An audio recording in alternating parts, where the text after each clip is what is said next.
हर हर महादेव, श्री शिवाय नमस्तुभ्यम। जय शिव शंभु। कैसे हैं आप लोग? आशा करते हो कि भगवान शिव की कृपा आप सभी पर बनी रहे, आप सभी स्वस्थ हों और अच्छे हों। इसी कामना के साथ आज हम सुनेंगे एक कंजूस से हारे भगवान शिव।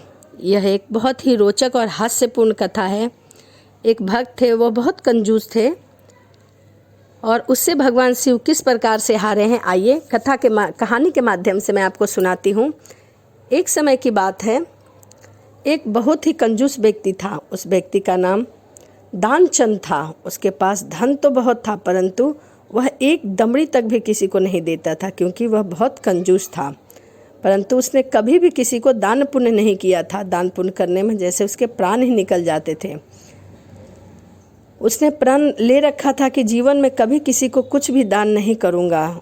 उसके घर में कुछ किलोमीटर ही दूर गंगा नदी बहा करती थी, परंतु वह कभी भी गंगा में स्नान करने नहीं जाया करता था, क्योंकि वहाँ ब्राह्मणों को दान दिया जाता था।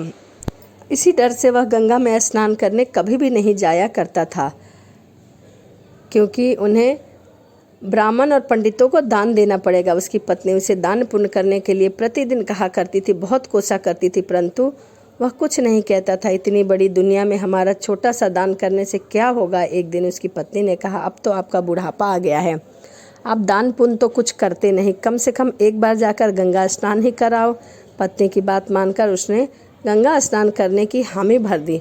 उसके घर से गंगा नदी 12 किलोमीटर दूरी पर था। रास्ते में कहीं पैसा खर्च ना हो, इसीलिए वह 12 किलोमीटर पैदल ही चला गया। जब दानचंद गंगा नदी के किनारे पहुंचा तो उसको लगा कि घाट पर जाऊंगा तो पंडित दान दक्षिणा मांगेंगे, इसीलिए वह स्नान करने मुर्दा घाट पर चला गया। मुर्दा घाट बिल्कुल सुनसान था। उसने इधर उधर देखा, दूर दूर तक वहाँ कोई भी दिखाई नहीं दे रहा था। उसने जल्दी से गंगा जी में एक डुबकी लगाई और भगवान जो घट घट के वासी हैं वह उसे यह सब देख रहे थे। भगवान को एक मजाक सूझी। भगवान वहाँ पर एक पंडित के रूप बनाकर प्रकट हो गए। जैसे ही दान चंद डुबकी लगाकर बाहर निकला, पंडित रूपी भगवान बोले, यजमान की जय हो।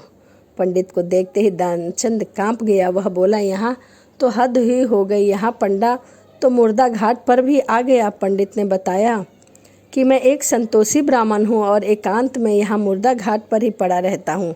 यहाँ पर कभी कभी आपके जैसा कोई यजमान आ जाए तो मेरा साल भर का इंतजाम इकट्ठा कर देता है। आज आप आए हैं, आपको मेरा 1 वर्ष का इंतजाम करना होगा। दानचंद बोला, मैं इतना दान नहीं कर सकता। पंडित बोला, दान तो अपनी श्रद्धा के ऊपर होता है, इसीलिए आप 6 महीने का इंतजाम कर दीजिए। दानचंद बोला, मैं 6 महीने का भी इंतजाम नहीं कर सकता। फिर पंडित जी बोले, मैं 3 महीना। दानचंद बोला, नहीं। पंडित बोला, 1 महीना का कर दो। दानचंद बोला, मैं 1 महीने का भी दान नहीं कर सकता, मैं इतना इंतजाम नहीं कर सकता। अब पंडित ने कहा, आपको कुछ ना कुछ तो दान देना ही पड़ेगा, नहीं तो आपको जल से निकलने नहीं देंगे थक हार कर। दानचंद बोला, 1 आने का दान करूँगा, वह भी उधार। मेरे पास अभी तो कुछ नहीं है, इसीलिए मेरे घर आकर 1 आना ले जाना। पंडित ने दानचंद को 1 आना दान करने का संकल्प दिलवा दिया। दानचंद ने सोचा, मेरा घर यहाँ से 12 किलोमीटर दूर है, यह पंडित 1 आने के लिए इतनी दूर थोड़ी आएगा, इसीलिए वह संकल्प लेकर अपने घर आ गया। घर पहुँचते पहुँचते शाम हो गई। वह इतनी दूर चल कर आया था, इसीलिए थक चुका था। उसके बाद वह सोने चला गया। तभी उसके दरवाजे पर उस पंडित ने दस्तक दी। पंडित बोला, यजमान की जय हो। दानचंद की पत्नी ने दरवाज़ा खोला।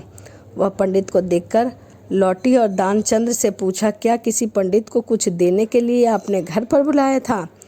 दानचंद बोला, हाँ, मैंने एक पंडा को 1 आना देने का संकल्प लिया है। पत्नी बोली, वह पंडित जी अपना 1 आना लेने आपके दरवाजे पर आए हैं। दानचंद ने सोचा, वो पंडित 1 आने के लिए इतनी दूर आ गया। दानचंद ने पत्नी से कहा, जाकर उस पंडित से कह दो कि यजमान बीमार हैं, इसीलिए 3-4 दिन बाद आएंगे। पत्नी बोली, 1 आने की ही तो बात है, क्यों नहीं दे देते हो?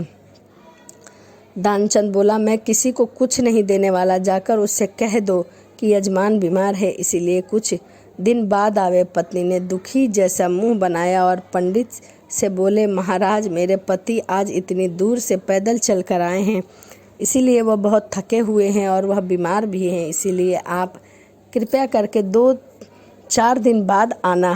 पंडित बोला, धन मिले या ना मिले, लेकिन ये हमारे यजमान हैं, यजमान बीमार हैं और पंडा चला जाए, ऐसा हो नहीं सकता।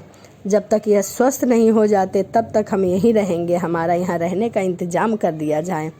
हम यहीं प्रसाद बनाएंगे और यहीं भजन कीर्तन करेंगे और यहीं भोग लगाकर प्रसाद ग्रहण करेंगे। पत्नी लौट कर गई और उसने दानचंद्र को सारी बात बता दी। अब वह पंडित कह रहा है, जब तक आप ठीक नहीं हो जाते वह यहीं रहेगा। पत्नी बोली, इससे तो अच्छा है उन्हें 1 आना देकर रवाना कर दो। दानचंद बोला, 1 आना क्या ऐसे ही आता है? मैं उस पंडित को कुछ भी नहीं देने वाला। तुम जाकर उस पंडित से कह दो कि यजमान मर गए हैं। दानचंद का योग का आभास था, इसीलिए वह सांस रोककर पड़ गया। पत्नी गई और उसके रोकर पंडित से कहा कि वो मर गए हैं, अब तो जाओ। पंडित बोला, अरे राम राम, यजमान चले गए, जब तक उनका अंतिम संस्कार ना हो जाए तब तक मैं कैसे जा सकता हूँ? पंडित जी बोले, तुम महिला कहाँ कहाँ भटकती रहोगी? हम सारे गांव में यजमान के मरने की खबर देते हैं। पंडित जी सारे गांव में ये दानचंद के मरने की खबर पहुंचा दी। सारा गांव दानचंद के घर इकट्ठा हो गया। सभी कहने लगे कि अभी तो यह ठीक थे, अभी कैसे मर गए? लेकिन दानचंद ऐसा विचित्र आदमी 1 आना बचाने के लिए सांस रोके पड़ा था। गांव के लोग ने दानचंद को मुर्दा समझ कर बांध दिया। अब उसे जलाने की भी तैयारी की जा रही थी। अब उसकी पत्नी सच में रोने लगी और रो रो कर बोली, यह मरे नहीं हैं। गांव वाले बोले, बहन यह तो तुम्हारा मोह है, जाने वाला तो चला गया, इसीलिए धीरज रखो। पत्नी बोली, अरे किस बात का धीरज रखूं, यह मरे नहीं हैं। गांव वाले ने दानचंद्र को बांध कर अंतिम संस्कार के लिए ले गए। पत्नी बेचारी रोती रह गई, लेकिन वह विचित्र आदमी इतना सब कुछ होने के बाद भी सांसें रोक कर पड़ा था। सबके साथ पंडित बने, भगवान भी उनके पीछे पीछे चल दिए। भगवान ने सोचा, हद हो गई, हम कहीं नहीं हारे, पर आज तो इस दानचंद्र ने हमें भी हरा दिया। ऐसा गजब का विचित्र आदमी हमने अपने जीवन में पहली बार देखा, कहीं नहीं देखा। 1 आना बचाने के लिए यह आदमी बिना मरे मरा पड़ा है और चला जा रहा है। जब दानचंद को लकड़ियों पर रख दिया गया और केवल अग्नि लगनी ही शेष थी, तब पंडित रूपी भगवान बोले कि यह हमारे यजमान थे, हम इनकी मुक्ति के लिए इनके कान में कुछ मंत्र बोलेंगे। भगवान उनके कान के पास मुंह लेकर गए और बोले, मैं भगवान विष्णु हूँ, मैं बैकुंठ में तुमसे नाता तोड़ने आया हूँ। दानचंद ने जैसे ही सुना कि भगवान बोल रहे हैं, उसने धीरे धीरे आंखें खोली, लेकिन जैसे ही उसने देखा तो वही पंडित जी थे। उसने फिर से आंखें बंद कर ली। भगवान बोले, हम हार गए, हम तुमसे कुछ नहीं लेंगे, तुम ही हमसे कुछ मांग लो। दानचंद धीरे से बोला, वह 1 आना छोड़ दो बस। पंडित रूपी भगवान तथास्तु कहकर वहाँ से चले गए और दानचंद आंखें खोलकर उठकर बैठ गया। तो यह वीडियो आपको कैसी लगी? दानचंद और भगवान शिव की, एक कंजूस सेठ की और भगवान भोलेनाथ की कहानी आपको कैसी लगी? प्लीज़ कमेंट के माध्यम से ज़रूर बताइएगा। तो चलिए इसी के साथ वीडियो को समाप्त करते हैं और मिलते हैं अगली वीडियो में। यदि मेरी वीडियो आपको अच्छी लगती हो तो प्लीज़ चैनल को सब्सक्राइब करिए, लाइक कमेंट शेयर ज़रूर करिएगा। तो चलिए इसी के साथ मिलते हैं अगली वीडियो में। हर हर महादेव, जय शिव शंभू।